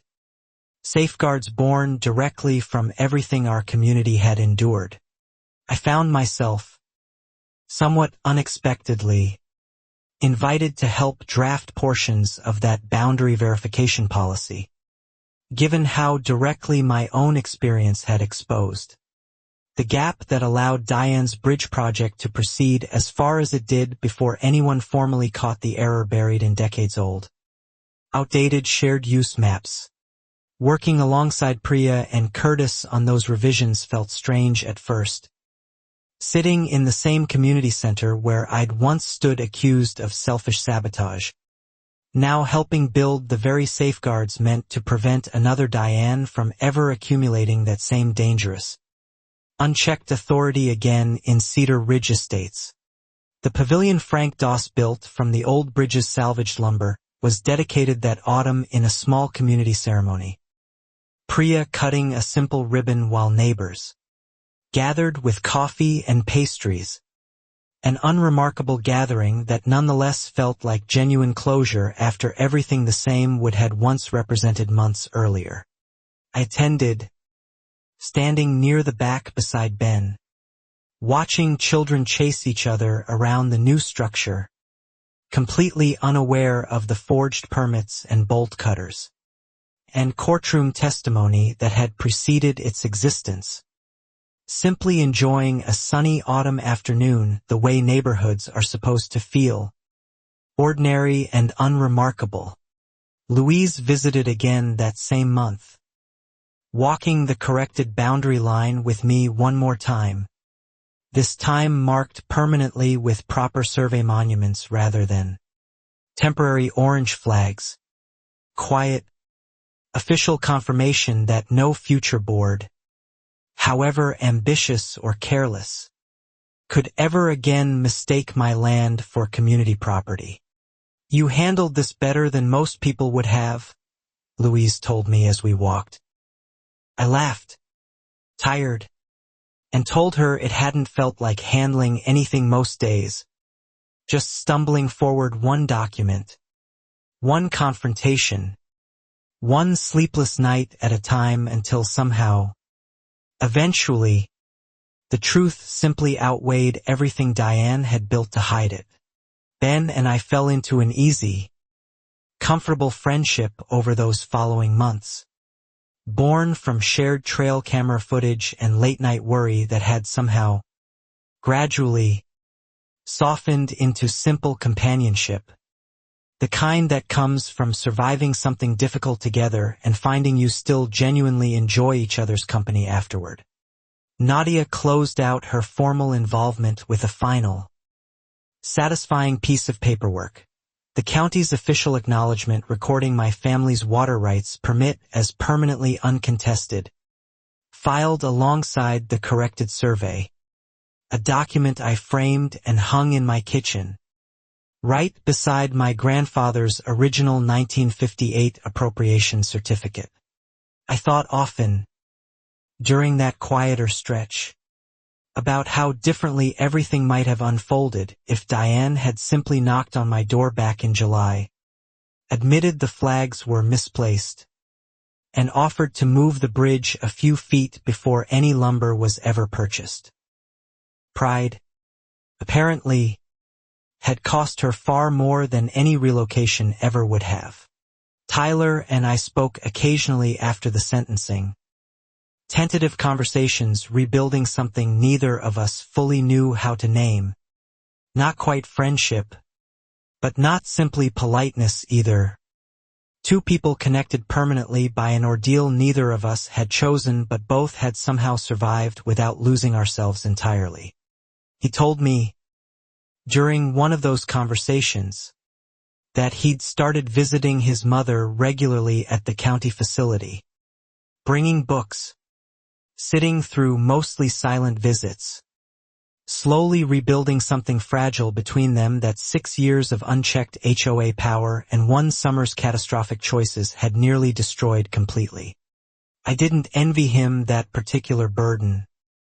Watching a parent face genuine consequences while still loving them despite everything. And I told him honestly I admired his willingness to show up for her anyway, even now, even knowing everything she'd done. Because forgiveness, real forgiveness, rarely arrives without complicated, difficult weight attached.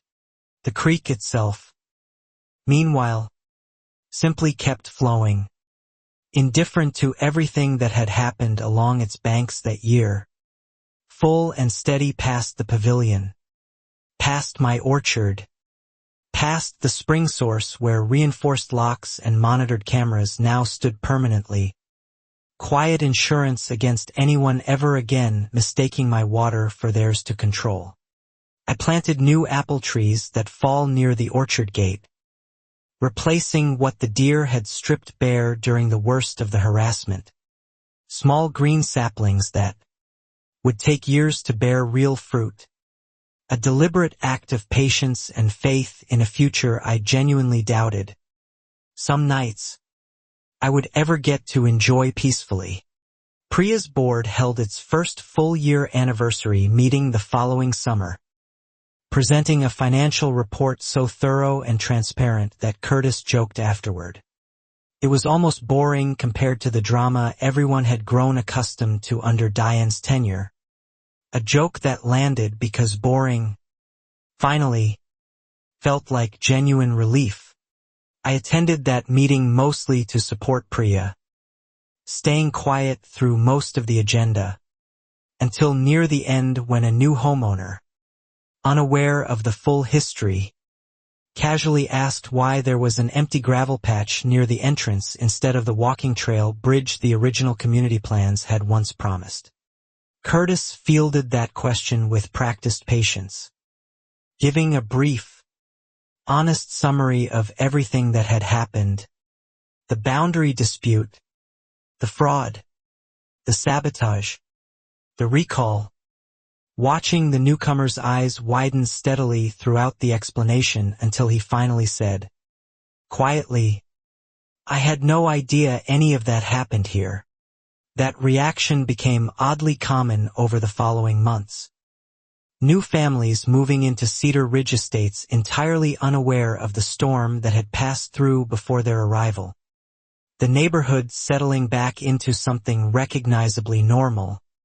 Drama fading gradually into local legend rather than lived. Ongoing daily tension. I found comfort in that fading. Honestly, watching the story slowly transform from raw wound into simple neighborhood history, the kind repeated occasionally, at gatherings with a shake of the head and a, "You wouldn't believe what happened here a couple years back," before moving on to more ordinary conversation. Nadia and I stayed in touch beyond our professional relationship. Occasional lunches where she'd ask, half joking, whether any new boundary disputes had cropped up on my property lately. I always told her no, genuinely grateful, and she always reminded me the framed water rights certificate in my kitchen made a compelling permanent answer either way. Ben and I eventually stopped needing separate cameras entirely, combining our security systems into one shared network covering both properties. A practical decision that somehow also marked something quietly meaningful about how thoroughly our formerly separate, cautious lives had woven together since that first tense summer of orange survey flags. I visited Roy Pruitt's office once more that following spring, purely to thank him personally for flagging the forged signature months before I'd even known to look for it myself.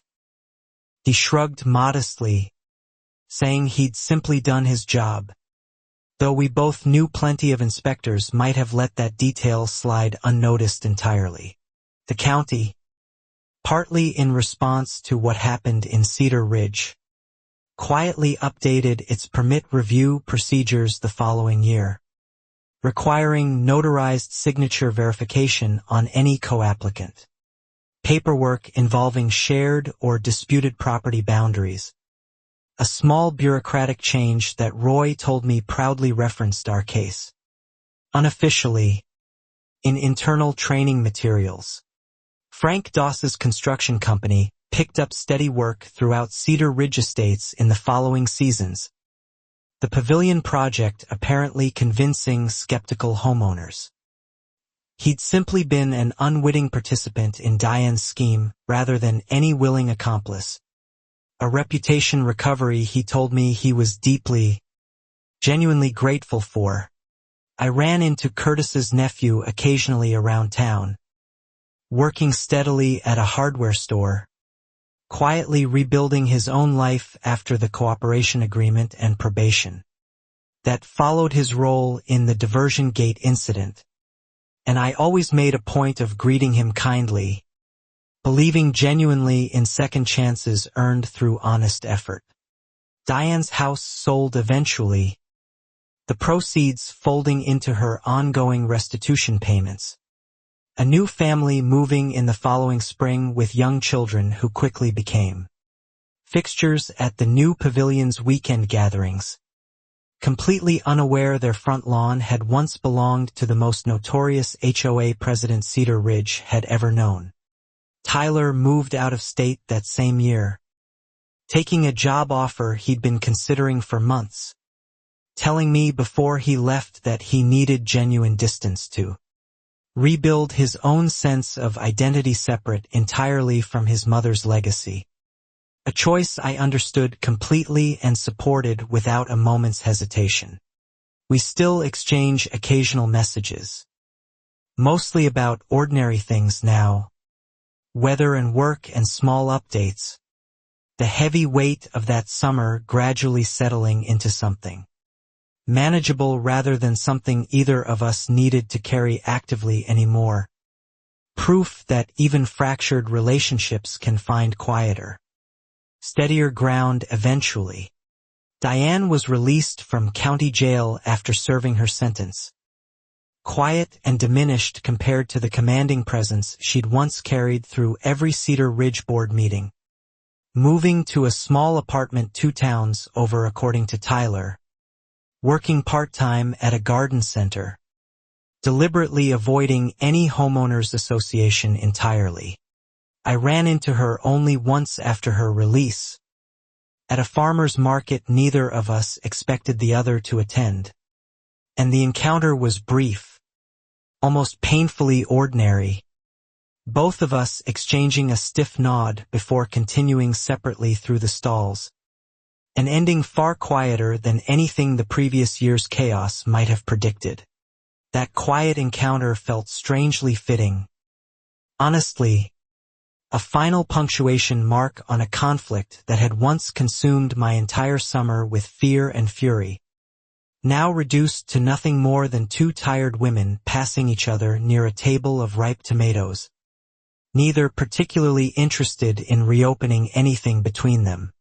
Priya's board continued strengthening Cedar Ridge's governance structures over the following year. The term limits and mandatory audits becoming simply routine practice rather than remarkable safeguards. The kind of boring, functional community leadership everyone deserves but rarely fully appreciates until they've experienced the alternative firsthand. Painfully close. Curtis's oversight committee eventually folded formally into the official board structure, its members rotating through elected positions, ensuring the informal garage meetings that had once quietly organized against Diane's overreach became simply an established, permanent part of how Cedar Ridge Estates governed itself moving forward. Transparently, deliberately.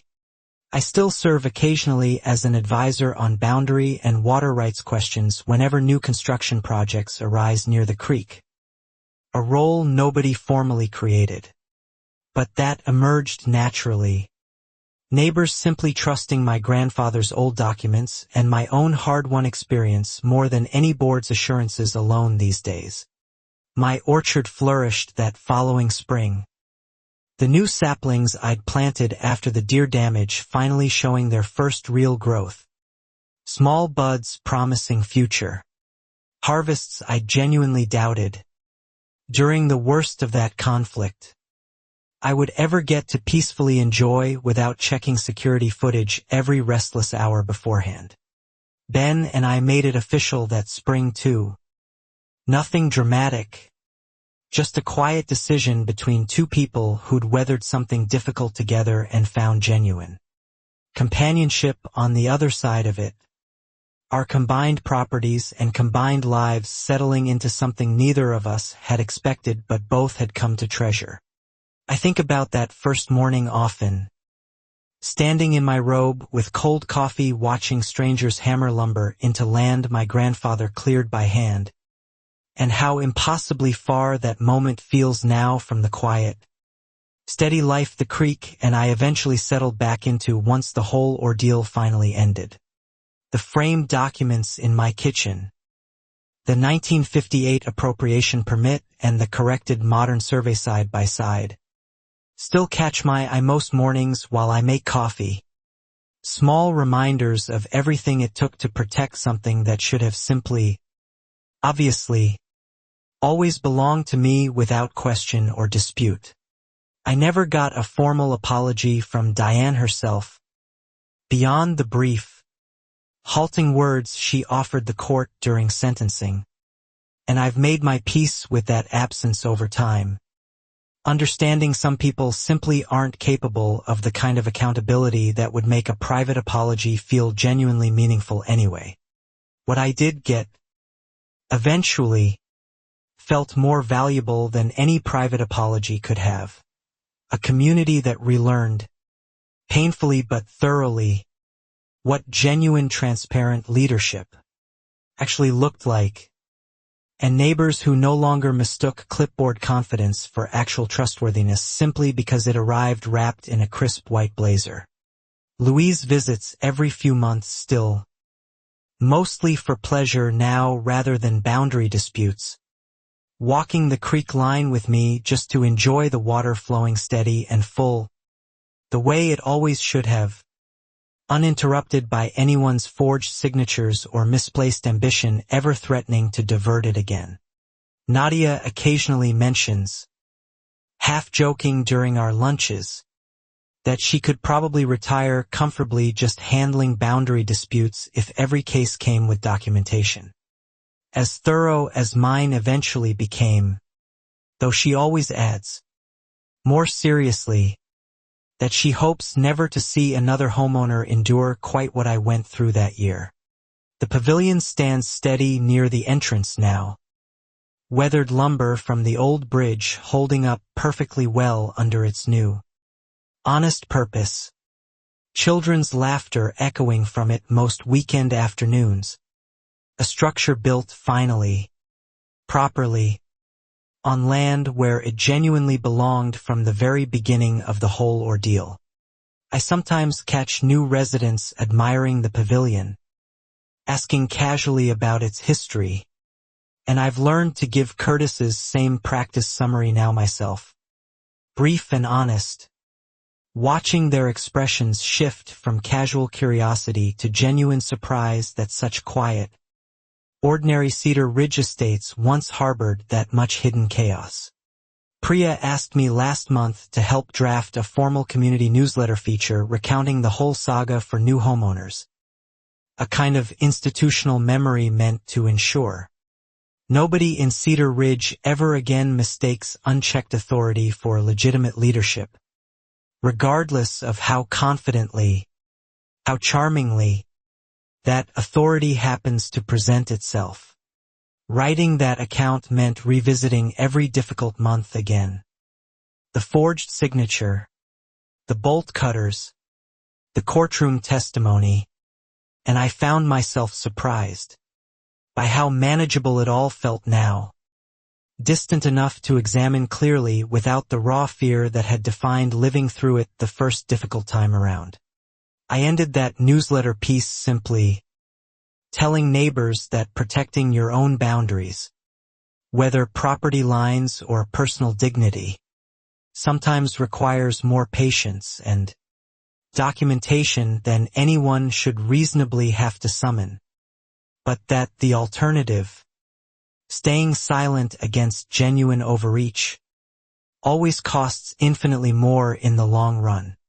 Ben read that final draft over my shoulder one evening, nodding slowly, and said it captured everything without ever needing to sound bitter about it, which felt like the right note to end on. Honest about the cost without letting that cost define everything that came genuinely good afterward. The creek outside my kitchen window still runs exactly the way my grandfather intended it to, feeding both my orchard and the whole subdivision beyond it. Generous and steady precisely because nobody, not Diane, not any future board, could ever again forget whose careful stewardship actually protected that water in the first place. I think, sometimes, about Tyler, wondering how he's settling into his new life 2 states away, hoping genuinely that distance has given him room to build an identity fully separate from his mother's downfall, deserving as anyone of a fresh start unburdened by choices that were never truly his own to carry. Diane, according to the last update Tyler shared before moving away, still works quietly at that garden center, keeping entirely to herself. Her restitution payments steady if modest. Her name occasionally still mentioned in Cedar Ridge whenever cautionary tales about unchecked HOA power come up at community gatherings. I don't feel triumphant thinking about her anymore. Honestly, mostly just a tired, distant sadness for how differently things could have unfolded if pride hadn't repeatedly overridden every reasonable opportunity. She had to simply stop, apologize, and move a footbridge a few honest feet in the right direction. My apple trees bore their first substantial harvest this past fall. Crates of fruit I shared generously throughout the neighborhood, including with families who'd once whispered doubts about my motives during the worst of the conflict. Small gestures of ordinary community goodwill slowly replacing the suspicion that conflict had once planted so deeply. Curtis retired from his oversight committee role this spring, passing leadership to younger, newer residents eager to keep Cedar Ridge's hard-won transparency intact. A peaceful transition that felt like genuine proof the community had permanently changed. Not just survived one difficult season but actually learned something lasting from surviving it. Priya remains board president still, popular enough that nobody's seriously challenged her position, though she jokes regularly that the job's newfound boringness is precisely the compliment she'd hoped to earn after everything Diane's tenure had cost this community in trust, money, and genuine emotional exhaustion for everyone involved.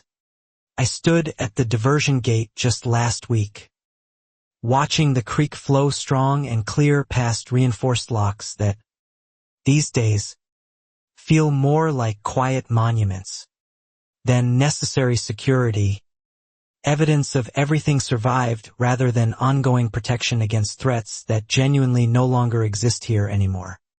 Life in Cedar Ridge Estates settled, over that following year, into something I hadn't realized how badly I'd missed. Genuine, uneventful normalcy. Board meetings people actually found tedious rather than tense. Water flowing freely without anyone questioning who controlled it or why it mattered so intensely to protect. My orchard business grew steadily. Several restaurants in town now sourcing apples directly from trees my grandfather first planted decades ago. A quiet continuation of his legacy that Diane's ambition had briefly, dangerously threatened before ultimately, thoroughly failing to actually diminish it in any lasting way at all. Ben and I renovated the old diversion gate housing together last summer, updating it properly while preserving my grandfather's original mechanism. A small project that felt less like necessary security now and more like honoring something worth protecting simply because it deserved careful, ongoing stewardship regardless of any lingering threat. The framed documents still hang in my kitchen, though I notice them less obsessively now. Simply part of the everyday scenery of a life that finally, genuinely returned to something peaceful. The boundary dispute and everything that followed settling into memory rather than remaining an active, exhausting daily concern. Neighbors still occasionally reference the bridge incident at gatherings, usually with a rueful laugh rather than any lingering tension. The story softened by distance into something closer to legend than lived trauma. Proof that even the hardest conflicts eventually find their way toward becoming simply part of a community's shared history. I've stopped waiting, these days, for the other shoe to drop, for another Diane to emerge with a clipboard and unchecked ambition threatening the quiet life I've rebuilt here. Cedar Ridge feels different now. Genuinely, its transparency hard-won but real. Its trust rebuilt slowly through structures nobody wants to abandon again. Standing at my kitchen window this morning, watching the creek run full and steady past the pavilion, past my flourishing orchard, past every scar the past year left behind, I felt something I hadn't fully expected to feel again after everything. Simple, uncomplicated peace, earned rather than given, protected rather than assumed. My grandfather cleared this land by hand, protected its water with a permit nobody thought to question for 60 years, and passed both down to me without ever imagining how thoroughly I'd eventually need to defend them against someone determined to claim what was never truly theirs to take. I did defend them, in the end, not through anger or spite, but through patience, documentation, and a quiet refusal to simply hand over what belonged to me because someone with more confidence and a clipboard insisted loudly enough that it should. That refusal, ultimately, made all the difference that mattered. The creek still runs past my kitchen window every single morning, clear and steady and entirely, undeniably mine, exactly the way my grandfather always intended it to remain for whoever came after him, and I intend to protect it, patiently and completely, for however many mornings I still have left. The end.